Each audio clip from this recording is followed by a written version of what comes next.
Assalamualaikum warahmatullahi wabarakatuh. Salam sejahtera bagi kita semua. Sebelumnya, perkenalkan, kami dari kelompok 1 yang beranggotakan saya sendiri, Hera Rodiarni dengan NPM 2019-21500-314. Kedua, Mila Nadia Musarofah dengan NPM 2019-21500-295. Dan yang ketiga, Bayu Asmara dengan NPM 2019-21500-269 dari kelas R7D. Adanya video PPT ini kami ajukan untuk memenuhi nilai tugas mata kuliah pragmatik. Yang terhormat Bapak Irwan Siagian MPD selaku dosen pengampu mata kuliah pragmatik. Pada kesempatan kali ini, kami akan membahas materi mengenai tindak tutur. Pada video ini, kami akan membahas mengenai tindak tutur. Yang pertama, ada hakikat tindak tutur. Yang kedua, ada jenis-jenis tindak tutur. Yang ketiga, ada peristiwa tutur. Dan yang keempat, ada komponen tutur. Hakikat tindak tutur. Menurut Setyanegoro pada tahun 2013 halaman 67-80 mengemukakan bahwa tindak tutur merupakan kegiatan berbicara berisi bunyi-bunyi bahasa yang dihasilkan oleh alat ucap dan disertai dengan gerak-gerik serta ekspresi wajah yang disesuaikan pula dengan konteks dan peristiwa yang terjadi dalam setiap proses komunikasi yang dibangun antara penutur dan petutur. Maksud dari teori di atas adalah tindak tutur merupakan sebuah ungkapan melalui kalimat yang dalam penuturannya ditafsirkan oleh pembicara melalui bunyi serta ekspresi wajah sesuai dengan keinginan pembicara, baik secara lisan maupun tulisan. Contohnya, yang pertama adalah kata maaf, dan yang kedua adalah kata terima kasih. Kata maaf, terima kasih, dan lain sebagainya, ketika diucapkan, maka orang tersebut tidak hanya menyatakannya, tetapi sekaligus melakukan tindakan meminta maaf dan berterima kasih. Menurut Habibur Rahman dan kawan-kawan pada tahun 2021 menyatakan bahwa tindak tutur merupakan tindakan yang diungkapkan dengan makna atau fungsi, maksud, dan tujuan yang melekat pada tuturan dan termasuk unit terkecil dari aktivitas berbicara, yakni percakapan atau tuturan yang terjadi selama interaksi sosial. Jika kegiatan bertutur dikatakan tindakan, artinya setiap kegiatan bertutur atau menggunakan tuturan terjadilah tindak tutur. Maksud dari teori di atas adalah tindak tutur merupakan kegiatan berinteraksi antara penutur dan petutur dalam menyampaikan informasi dengan makna dan fungsi pada tuturan tersebut, sehingga dapat menyampaikan maksud dan tujuannya sesuai dengan apa yang akan disampaikan oleh penutur. Contohnya, aku tidak sengaja melukai jariku dengan jarum. Contoh tersebut menggambarkan kondisi penutur. Dalam hal ini, tokoh aku mengomunikasikan tentang tindakan yang ia lakukan kepada petutur, bahwa ia tidak sengaja melukai jarinya dengan jarum.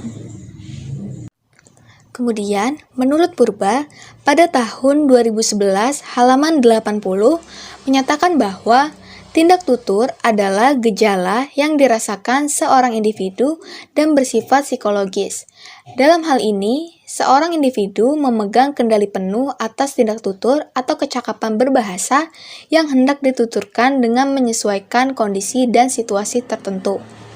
Maksud dari teori di atas adalah tindak tutur merupakan tuturan yang asalnya dari individu didasari oleh pikiran, perasaan, dan kemauannya dalam bertutur, sehingga penutur tersebut memiliki kontrol dan tindakannya sendiri. Contohnya, pertama, pada kalimat, buka pintu itu. Kedua, tolong Pak, pintu itu dibuka sedikit. Ketiga, mungkin akan lebih segar kalau pintu itu dibuka, Pak. Jika seorang guru mempunyai satu maksud agar kipas anginnya dihidupkan karena ia merasa panas, maka beberapa kemungkinan ia cukup mengatakan, "Buka pintu itu," jika yang diajak bicara adalah siswanya. Tetapi, apabila yang dihadapinya adalah rekan-rekan guru, maka hampir pasti ia tidak akan memilih tindak tutur seperti itu. Ia akan memilih, "Tolong Pak, pintu itu dibuka sedikit," atau "Mungkin akan lebih segar kalau pintu itu dibuka, Pak," dan sebagainya.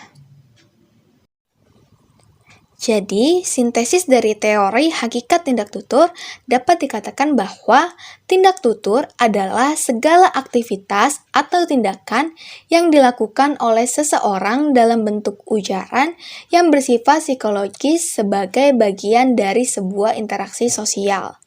Tindak tutur dilakukan oleh penutur terhadap petutur untuk menyatakan maksud atau tujuan dari pembicaraan yang dilakukan. Dalam tindak tutur sendiri, makna atau arti dari tindakan tersebut menjadi sebuah fokus perhatian yang lebih terlihat. Selanjutnya, ada jenis-jenis tindak tutur. Tindak tutur terbagi menjadi 3 jenis, yaitu pertama, tindak tutur lokusi, kedua, tindak tutur ilokusi, dan yang ketiga, tindak tutur perlokusi. Tindak tutur lokusi. Menurut Bala, pada tahun 2022 menyatakan bahwa tindak tutur lokusi juga dipahami sebagai tuturan yang paling dikenal karena tidak memerlukan konteks tuturan dalam situasi tutur. Hal ini dinyatakan bahwa dalam tindak tutur lokusi hanya berkaitan dengan makna tanpa mengaitkan pada maksud tertentu atau hanya menyampaikan makna preposisi tertentu. Contohnya, yang pertama, adik sedang bermain mobil-mobilan. Yang kedua, katak adalah hewan amfibi.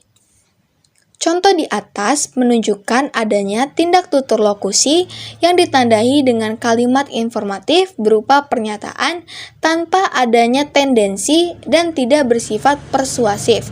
Dalam hal ini, kalimat pertama hanya sekadar menginformasikan bahwa adik sedang bermain mobil-mobilan dan kalimat kedua hanya menginformasikan bahwa katak adalah hewan amfibi.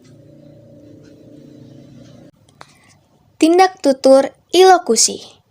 Dalam tindak tutur ilokusi, terdapat pengertian tindak tutur ilokusi dan macam-macam tindak tutur ilokusi. Pengertian tindak tutur ilokusi. Menurut Nirmala, pada tahun 2015, halaman 142 mengemukakan bahwa tindak tutur ilokusi merupakan tindak tutur yang melanggar hukum adalah perbuatan melakukan sesuatu dengan tujuan dan fungsi tertentu dalam kegiatan tutur yang sebenarnya. Maksud dari teori di atas adalah tindak tutur ilokusi yang dilakukan oleh penutur kepada petutur senantiasa mengandung makna dan maksud tertentu. Dalam hal ini, penutur menyatakan sesuatu dalam arti berkata yang mengandung makna dan dapat dipahami. Oleh sebab itu, tindak tutur ilokusi pada teori di atas dikatakan memiliki tujuan dan fungsinya tersendiri. Contohnya, hari ini sangat panas. Contoh di atas menunjukkan adanya tindak tutur ilokusi yang ditandai dengan tuturan berupa sebuah pernyataan yang mengandung makna bahwa hari ini sangat terik.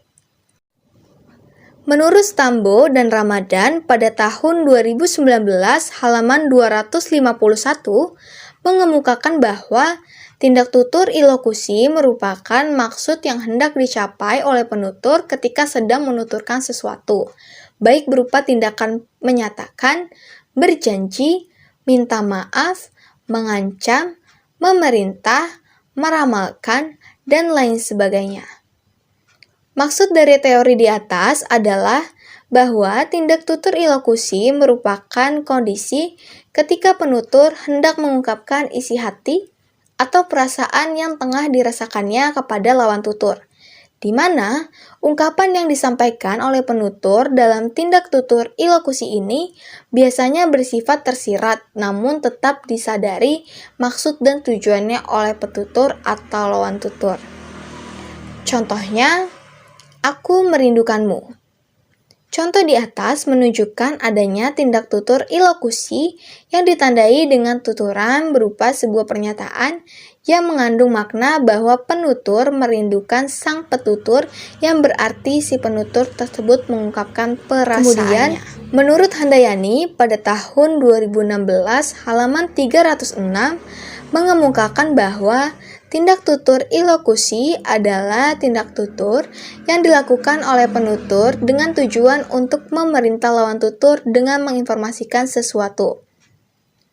Maksud dari teori di atas yaitu adalah tindak tutur ilokusi mengandung fungsi dan daya ujar yang dapat diidentifikasi dengan tujuan untuk menginformasikan, melakukan, dan mengandung suatu maksud dalam kegiatan tutur. Hal ini dipertimbangkan berdasarkan siapa penuturnya, kepada siapa tuturan tersebut dituturkan, kapan dan di mana tindak tutur dilakukan, dan lain-lain. Contohnya, aku sedang berada di rumah paman. Contoh di atas menunjukkan adanya tindak tutur lokusi yang ditandai dengan tuturan berupa sebuah pernyataan yang mengandung makna bahwa penutur sedang berada di rumah paman yang diungkapkan untuk menginformasikan keberadaannya kepada lawan tutur. Jadi, sintesis dari ketiga teori ilokusi sebelumnya dapat disimpulkan bahwa dalam tindak tutur ilokusi terdapat sebuah daya yang dicuatkan oleh makna dari sebuah tuturan, sehingga memiliki maksud dan tujuan dari tuturan tersebut. Dalam hal ini dapat berupa informasi berisi perintah yang diberikan penutur untuk dilakukan oleh petutur. Contohnya, saya perintah Anda untuk berdiri. Seorang perwira yang mengatakan kepada seorang prajurit, saya perintah Anda untuk berdiri. Dengan cara ini memperjelas bahwa definisi ilokusinya ialah sebuah perintah. Selanjutnya, ada macam-macam tindak tutur ilokusi. Tindak tutur ilokusi terbagi atas 5 macam. Yang pertama, tindak tutur ilokusi asertif. Yang kedua, tindak tutur ilokusi direktif. Yang ketiga, tindak tutur ilokusi komisif. Yang keempat, tindak tutur ilokusi ekspresif. Dan yang kelima, tindak tutur ilokusi deklaratif.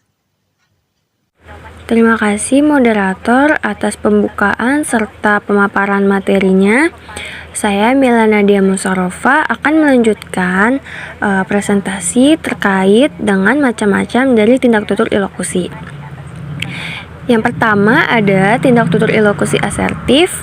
Menurut Setianto tahun 2015 halaman 6 menyatakan bahwa tindak tutur ilokusi asertif terikat pada preposisi yang diungkapkan.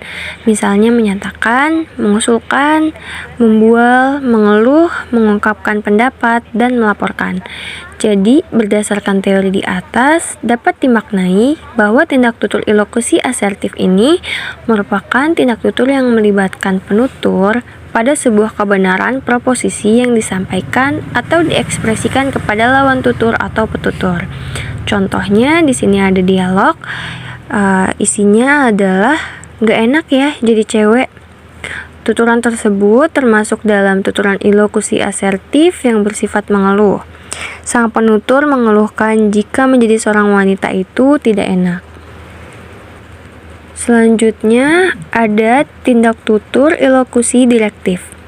Menurut Setianto tahun 2015 halaman 6 menyatakan bahwa tindak tutur ilokusi direktif ini bertujuan menghasilkan suatu efek yang berupa tindakan yang dilakukan oleh penutur kepada petutur. Misalnya memesan, memerintah, memohon, menuntut, dan memberi nasihat. Jadi, berdasarkan teori di atas, dapat dimaknai bahwa tindak tutur ilokusi direktif merupakan tindak tutur yang berusaha menunjukkan maksud dan keinginan penutur kepada lawan tutur. Dalam hal ini, menyuruh orang lain untuk melakukan sesuatu. Contohnya dari dialog berikut yaitu, "Hati-hati di jalan ya, Ra." Tuturan tersebut termasuk tuturan ilokusi direktif yang sifatnya memberi pesan. Sang penutur memberi pesan kepada petutur untuk berhati-hati di jalan. Dalam hal ini, contoh tersebut termasuk ke dalam kategori yang menasehati. Selanjutnya ada tindak tutur ilokusi komisif. Menurut Lestari tahun 2015 halaman 32 menyatakan bahwa tindak tutur ilokusi komisif ini sedikit banyak terikat pada suatu tindakan di masa depan. Misalnya bersumpah, menjanjikan, menawarkan, dan berkaul. Jadi, berdasarkan teori di atas, dapat dimaknai bahwa tindak tutur ilokusi komisif merupakan tindak tutur yang secara tidak langsung memberikan konsekuensi pada penutur apabila tidak memenuhi tuturan yang ia ucapkan. Dengan kata lain, tindak tutur ini bersifat mengikat penuturnya untuk memenuhi tuturan yang ia lakukan kepada petutur. Contohnya, "Sini aku bantu kamu membuat papernya." Tuturan tersebut termasuk tuturan ilokusi komisif yang sifatnya menawarkan. Sang penutur memiliki maksud untuk menawarkan bantuan kepada lawan bicaranya. Selanjutnya, tindak tutur ilokusi ekspresif. Ayuni dan Panji tahun 2017 halaman 6 sampai dengan 11 menyatakan bahwa tindak tutur ilokusi ekspresif ini berfungsi untuk mengungkapkan atau mengutarakan sikap psikologis penutur terhadap keadaan yang tersirat dalam ilokusi. Misalnya, mengucapkan terima kasih, mengucapkan selamat, memberi maaf, mengecam, memuji, dan mengucapkan belasungkawa. Jadi, berdasarkan teori di atas, dapat dimaknai bahwa tindak tutur ilokusi ekspresif merupakan tindak tutur yang dimaksudkan untuk mengkreasikan perasaan dan pikiran penutur terhadap suatu keadaan tersirat. Contohnya, "Terima kasih Mutia atas kerjasamanya." Tuturan tersebut termasuk tuturan ilokusi ekspresif yang bersifat mengucapkan terima kasih. Sang penutur mengucapkan terima kasih kepada lawan tutur berkat kerjasamanya. Selanjutnya, tindak tutur ilokusi deklaratif.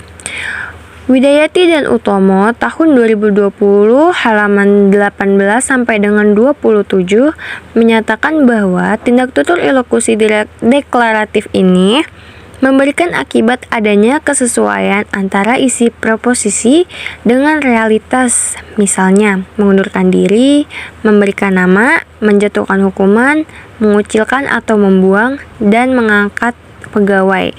Biasanya, penutur yang melakukan tindak tutur deklaratif adalah ia yang memiliki kewenangan atau status sosial lebih tinggi dibandingkan orang-orang di sekitarnya. Jadi, berdasarkan teori di atas, dapat dimaknai bahwa tindak tutur ilokusi deklaratif mengucapkan tindak tutur yang dilakukan oleh penutur dengan maksud memerintah lawan tutur. Dengan maksud menciptakan hal baru dalam berkehidupan dan hubungannya dengan tujuan sosial. Contohnya, "Kalau gitu mulai besok lakuin sendiri, gak usah minta tolong aku." Tuturan tersebut termasuk tuturan ilokusi deklaratif yang bersifat memberi hukuman. Sang penutur memberikan hukuman kepada petutur untuk melakukan semuanya sendiri tanpa meminta bantuan kepada si penutur. Baik, selanjutnya saya akan menjelaskan jenis-jenis tindak tutur yang ketiga, yaitu tindak tutur perlokusi. Dalam subbab pembahasan ini, yang pertama ada pengertian dari tindak tutur perlokusi itu sendiri, dan yang kedua ada macam-macam tindak tutur perlokusi.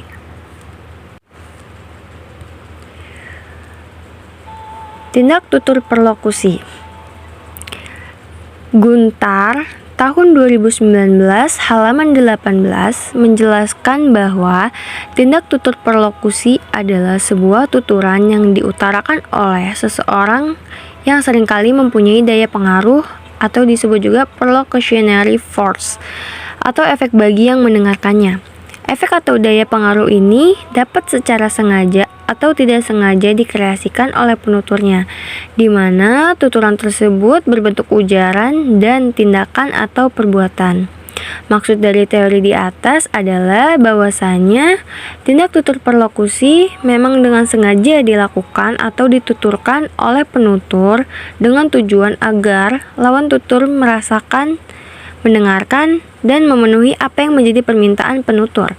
Inilah yang dikatakan bahwa tindak tutur perlokusi dapat memberikan daya pengaruh tersendiri kepada penuturnya, entah dalam mengungkapkan ekspresi senang, sedih, marah, dan lain sebagainya.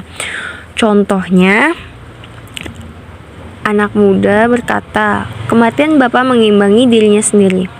Dapat membuat si pendengar merasa bersalah kepada penutur. Tuturan ini mempunyai efek bagi si pendengarnya.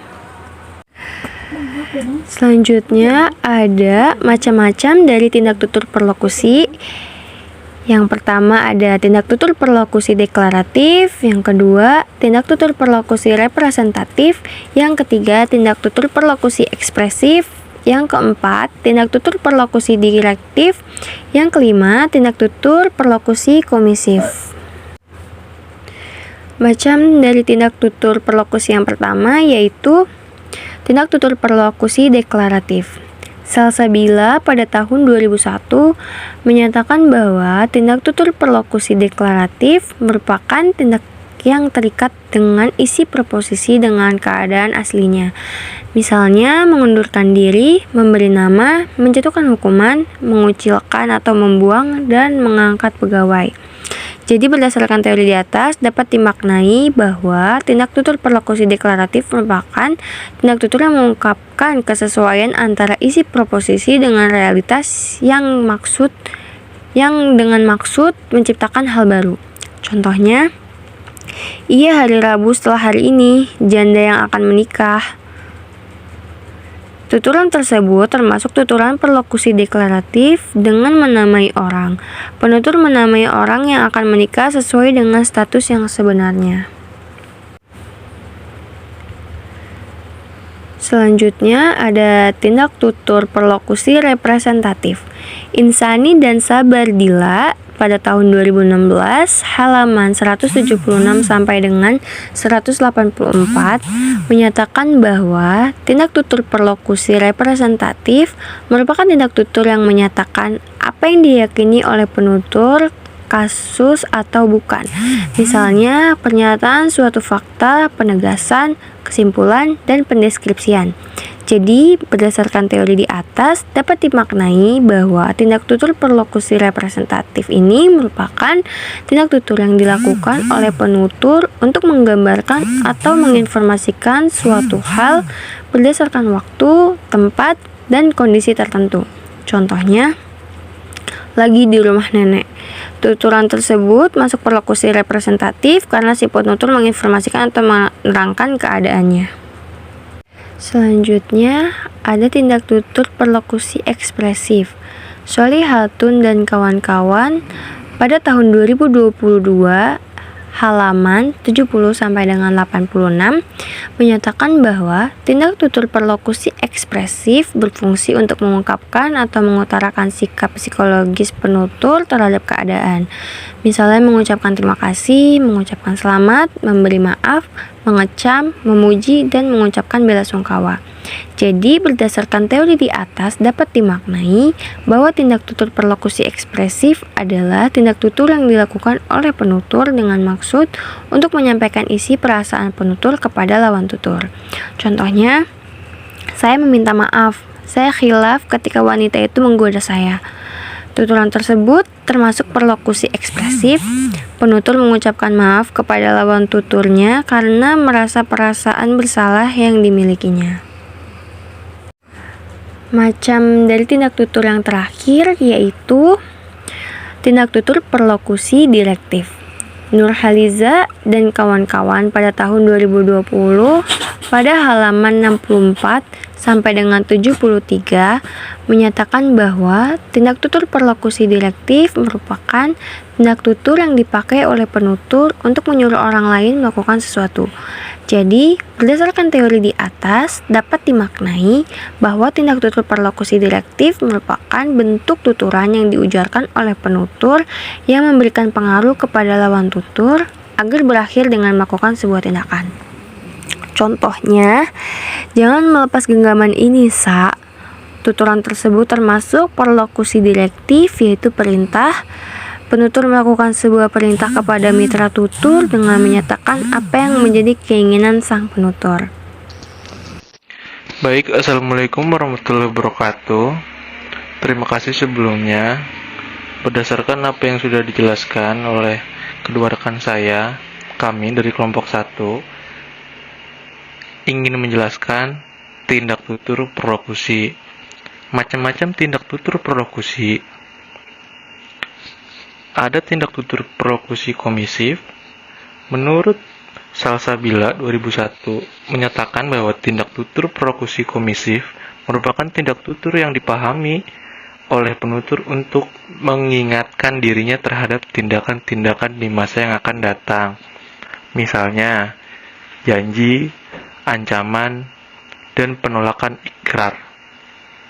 Jadi, berdasarkan teori di atas, dapat dimaknai bahwa tindak tutur perlokusi komisif merupakan tindak tutur yang mengharuskan penutur untuk menjelaskan hal atau perbuatan yang sebelumnya sempat ia tuturkan kepada lawan tutur.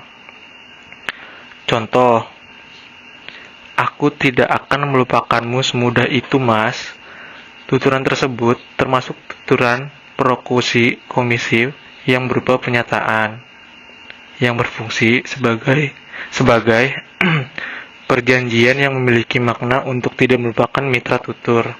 Maka, penutur hendak menepati janjinya tersebut.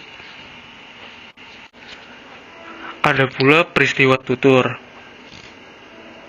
Peristiwa tutur, menurut Purba 2011 halaman 87, menyatakan bahwa peristiwa tutur atau speech event adalah proses berlangsungnya interaksi linguistik dalam satu bentuk ujaran atau lebih yang melibatkan dua belah pihak, yakni penutur dan petutur dalam satu pokok tuturan dengan memperhatikan waktu, tempat, dan situasi tertentu.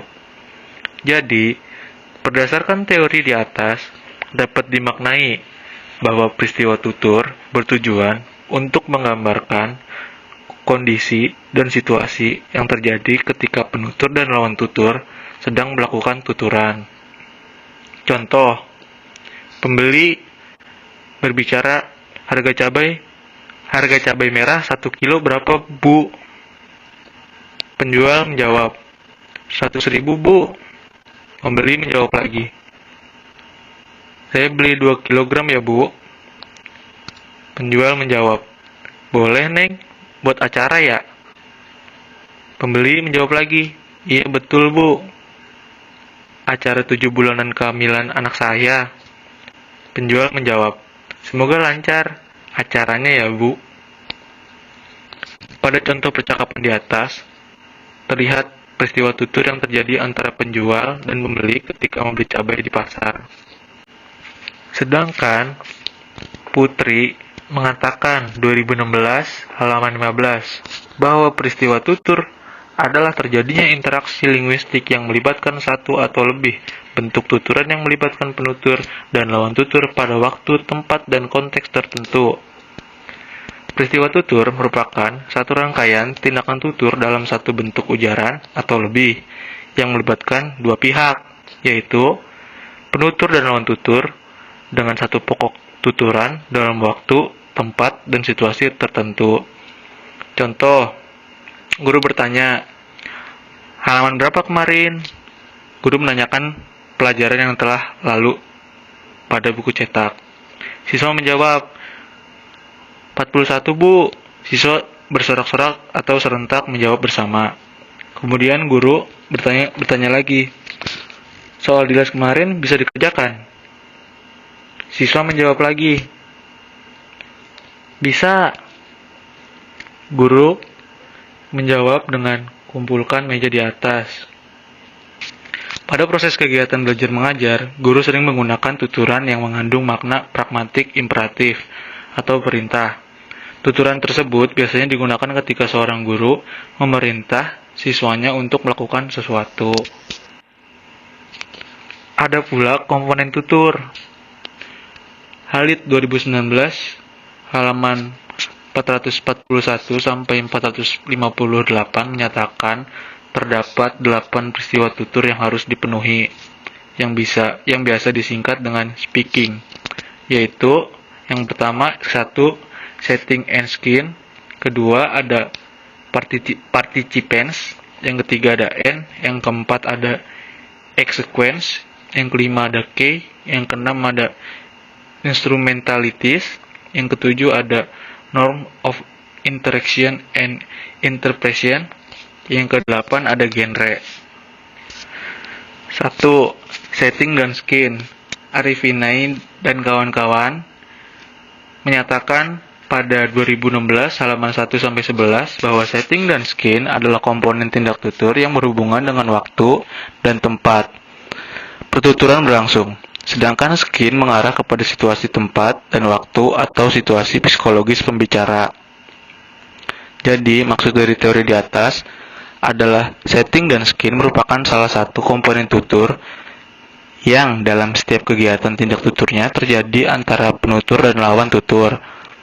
Pasti melibatkan waktu, tempat, dan kondisi psikologis yang saling berkaitan satu sama lain, dan mendukung terjadinya sebuah ujaran dengan makna tertentu. Contohnya, Abim, barang sumbangan yang masuk untuk korban banjir apakah sudah diamankan? Kang Asep menjawab, sudah, Pak Ketua, pakaian dan makanan semua sudah aman, kita tinggal jalan ke lokasi. Abim menjawab, syukurlah kalau begitu. Cecep bertanya, Ketua, saya izin bertanya, teman saya yang bukan Karang Taruna, apakah diperbolehkan untuk bergabung mengikuti acara bakti sosial ini? Abi menjawab, tentu saja boleh, kegiatan ini terbuka bagi semua orang yang ingin membantu sesama. Cecep menjawab, siap, terima kasih Ketua. Abi menjawab, ya sama-sama. Baik kalau begitu, besok kita akan berkumpul di sini lagi, di Balai Desa Sukajaya pada pukul 7.00 WIB ya. Setelah itu kita akan berlangsung meluncur ke lokasi. Berdasarkan contoh dialog di atas, setting dan skin yang terdapat di dalamnya berisi perihal adanya komponen tutur yang secara garis besar menggambarkan tempat tutur itu terjadi sehingga mendukung terjadinya sebuah tuturan dengan makna tertentu. 2. Participants. Halid 2019 halaman 448 menyatakan bahwa participants adalah peserta tutur atau pihak-pihak yang terlibat dalam penuturan. Yaitu adanya penutur dan lawan tutur. Status sosial participants dapat menentukan ragam bahasa yang digunakan. Jadi, maksud dari teori di atas adalah bahwa setiap kegiatan tindak tutur yang terjadi antara penutur dan lawan tutur pasti melibatkan waktu, tempat, dan kondisi psikologis yang saling berkaitan satu sama lain, dan mendukung terjadinya sebuah ujaran dengan makna tertentu. Contoh, Rara bertanya, Le, kamu sudah mengerjakan tugas puisi yang diberikan oleh Bu Lilis? Lele menjawab, sudah Bu, sudah, 3 puisi kan? Rara menjawab, iya betul. Dennis, loh, bukannya hanya 1 puisi ya? Rara, loh, sejak kapan kamu ada di sini? Ketika penutur dan lawan tutur sedang berbicara, datang pihak ketiga yang ikut dalam pembicaraan. Dalam hal ini, Rara berperan sebagai penutur, kemudian Lele berperan sebagai lawan tutur, sementara Dennis berperan sebagai pihak ketiga. Baik, dilanjut dengan N. Arifian dan kawan-kawan 2016 halaman 6 menyatakan bahwa N atau purpose and goal merujuk kepada maksud dan tujuan penuturan atau sebuah peristiwa tutur. Jadi, dari teori yang dimaksud di atas adalah N merupakan salah satu bagian dari komponen tutur yang dimaksudkan untuk menjelaskan tujuan dari tindak tutur yang dilakukan antara penutur dan lawan tutur sendiri. Contoh, Latifah bertanya, jadi tema apa yang mau kita angkat untuk buat poster ini? Sena menjawab, bagaimana kalau kita angkat tema bulan bahasa saja? Dear menjawab,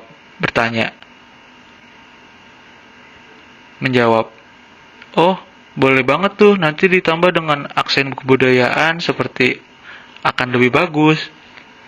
Musfah menjawab, kalau gitu oke, aku coba buat posternya sekarang ya.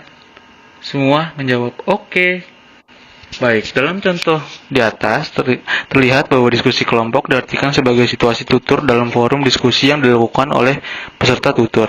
Hal ini memiliki maksud dan tujuan untuk menyampaikan pemahaman dalam diskusi kelompok. Selanjutnya ada Sequence. Ami dan kawan-kawan 2022 halaman 23-36 menyatakan bahwa Sequence adalah komponen tutur yang mengacu pada bentuk ujaran dan isi ujaran yang diberikan berkaitan dengan kata-kata yang digunakan, sedangkan isi berkaitan dengan topik pembicaraan. Jadi, maksud dari teori di atas adalah Sequence yang merupakan salah satu komponen tutur yang dalam penggunaannya dimaksud untuk menafsirkan bentuk serta makna dari setiap ujaran yang disampaikan oleh penutur dan lawan tutur agar pesan dapat disampaikan dengan baik. Contohnya, berdirinya saya di sini sebagai pembina upacara dalam rangka memperingati Hari Pahlawan. Saya berharap di Hari Pahlawan ini, para siswa semakin menumbuhkan rasa menghargai dan menjunjung tinggi jasa-jasa pahlawan yang telah dengan gagah dan berani melawan penjajah demi kemerdekaan negara kita tercinta, Indonesia. Jadi, pada contoh di atas, terlihat bahwa pembina upacara melakukan bentuk ujaran yang dikaitkan dengan topik pembicaraan yang berisi tentang peringatan Hari Pahlawan yang dilakukan pada saat upacara. Dilanjut dengan K. Ami dan kawan-kawan 2022 halaman 23-36 menyatakan bahwa K adalah komponen tindak tutur yang berhubungan dengan nada suara, cara, semangat saat suatu tuturan disampaikan. Jadi, maksud dari teori di atas adalah K yang merupakan komponen tutur ini mengacu pada bagaimana cara penyampaiannya. Hal ini dapat juga ditunjukkan dengan gerak tubuh dan isyarat, apakah disampaikan dengan serius, senang, sombong, serta atau secara singkat, dan lain sebagainya. Contoh, ketua, besok pagi jangan telat ya. Anggota 1, biasanya pada kesiangan tuh kak, pada mabar. Ketua, nggak ada malam ini mabar, langsung tidur. Kita harus bangun pada pagi buat nyiapin keperluan registrasi besok. Udah siap kan? Seluruh panitia, siap kak. Jadi, pada contoh di atas, terlihat adanya tuturan yang disesuaikan dengan intonasi dan suara yang mengharuskan penutur mengucapkan dengan suara lantang, dengan maksud agar terdengar jelas instruksinya oleh penutur pada situasi tersebut. Lanjut dengan instrumentalis. Khalid 2019 halaman 448 menyatakan bahwa instrumentalis adalah komponen tutur yang mengacu kepada saluran atau channel yang digunakan seperti langsung atau tak langsung, serta lisan atau tulisan. Instrumentalis juga berhubungan dengan kode ujaran yang digunakan, seperti dialek atau ragam bahasa. Jadi, maksud dari teori di atas adalah instrumentalis yang merupakan komponen tutur yang dalam penggunaan jalur bahasanya dilihat dari apa yang akan digunakan ketika melangsungkan tindak tutur itu sendiri. Contoh, guru, terkait dengan adanya Hari Kartini, besok kalian diminta untuk mengenakan kebaya ya. Murid 1, kebaya bebas bu. Guru, iya nah, yang penting sopan ya. Seluruh siswa, baik bu. Jadi, pada contoh di atas, guru sebagai penutur menyampaikan informasi secara langsung melalui lisan perihal adanya pengumuman terkait dengan Hari Kartini kepada peserta didik. Ada pula Norm of Interaction and Interpretation. Ami dan kawan-kawan 2022 halaman 23-36 menyatakan bahwa Norm of Interaction and Interpretation adalah komponen tutur yang berkaitan dengan norma atau aturan dalam berinteraksi, misalnya berhubungan dengan cara berinterupsi, bertanya, dan sebagainya. Komponen tutur ini juga mengacu pada norma penafsiran terhadap ujaran dari lawan bicara. Jadi yang dimaksud dari teori di atas adalah norm of interaction and interpretation, yang merupakan salah satu komponen tutur, berarti bahwa dalam sebuah interaksi terdapat norma atau juga yang disebut aturan yang berlaku dalam tuturan. Contoh, Naila, sebenarnya lebih dulu mana ya eksistensinya di dunia ini, ayam atau telur ya? Raihan, telur gak sih? Soalnya kan Karin, kok telur sih? Dia kan netes dari mana? Dia menetas dari mana? Raihan, terus kalau ayam duluan dari mana coba? Karin, ya lebih aneh kalau telur duluan lah. Siapa yang mengasuhnya coba? Naila, udah. Jadi contoh di atas merupakan contoh dari norm of interaction and interpretation dalam komponen tutur yang mengarah pada dialog antara Raihan dan Karin perihal eksistensi ayam dan telur, sehingga terjadinya sebuah perdebatan yang memunculkan pertanyaan-pertanyaan yang harus dijawab oleh logika. Dilanjut, ada juga genre Utami dan Rizal 2022 pada halaman 16-25 menyatakan bahwa genre adalah komponen tutur merujuk kepada bentuk penyampaian, misalnya narasi, puisi, pidato, dan lain sebagainya. Jadi, maksud dari teori di atas adalah genre yang merupakan salah satu komponen tutur yang berisi tentang jenis dari penyampaian dari tuturan itu sendiri. Contoh, misalnya sebuah tuturan tersebut disampaikan melalui sebuah narasi, seperti Nala merupakan gadis yang pintar, sehingga selalu mendapatkan juara di kelas. Namun sayang, Nala mengalami kecelakaan yang membuatnya harus berbaring di atas ranjang selama 2 minggu terakhir. Pada contoh di atas, merupakan bentuk penyampaian yang disesuaikan dengan apa yang yang dituturkan oleh penutur. Dalam hal ini, jika penutur ingin memberitahu pembaca mengenai kronologis yang terjadi, maka dapat menggunakan narasi. Kemudian, jika ingin menyampaikan perasaan dengan imajinasi, penutur dapat menggunakan puisi. Adapun penutur, jika ingin mendeklarasikan argumen, maka penutur dapat menggunakan pidato sebagai medianya. Simpulan. Berdasarkan materi yang telah dipaparkan di atas, dapat disimpulkan bahwa tindak tutur merupakan pengujaran kalimat yang dilakukan antara penutur dan lawan tutur dengan tujuan untuk menyatakan maksud dari pembicara yang kemudian diterima oleh pendengar. Adapun dalam konteks tindak tutur ditemukan adanya 3 jenis tindak tutur. Yang pertama, tindak tutur lokusi, yang berarti ujaran untuk menyatakan sesuatu. Yang kedua, tindak tutur ilokusi, yang selain memberikan pernyataan juga implikasinya pada efek dari ujarannya. Dan yang ketiga adalah tindak tutur prolokusi, yang kemudian diartikan sebagai tuturan yang memiliki pengaruh besar komponen tutur, di mana hal tersebut tidak terlepas dari peristiwa tutur yang menyertainya. Sekian materi yang dapat kami sampaikan mengenai tindak tutur. Kurang lebihnya mohon untuk dimaafkan. Terima kasih. Wassalamualaikum warahmatullahi wabarakatuh.